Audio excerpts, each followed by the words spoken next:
We are on verdict watch in the trial of a man charged with murdering a woman during a home invasion 7 years ago. Prosecutors say DNA evidence places the defendant at the scene of that crime.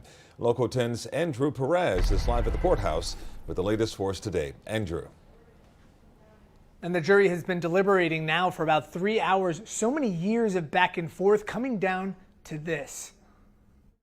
A tough final day in court as closing arguments are made. The state sticking to the physical evidence that ties Dayonte Resiles to an apparent home invasion and murder in Davie. That front door mat is askew, consistent with some kind of struggle out there.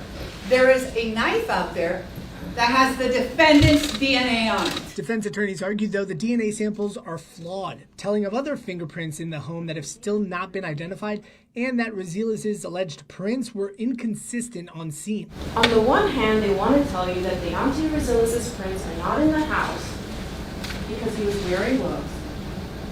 But on the other hand, they did find prints in the jewelry box. She's sitting there in that tub, tied up, watching this guy stand over her with a knife. Resiles, who made headlines 5 years ago during his infamous escape from custody during a court appearance, is accused of stabbing to death Jill Halliburton Sue in her Davie home in 2014. Her son discovered her body. She was tied up in a bathtub with some 20 different stab wounds.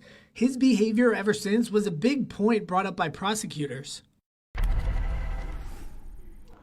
So they're talking about how calculated and planned that his escape from jail was. It ended up in other arrests, accomplices involved in that. Keep in mind, if he is convicted here, he does face the death penalty.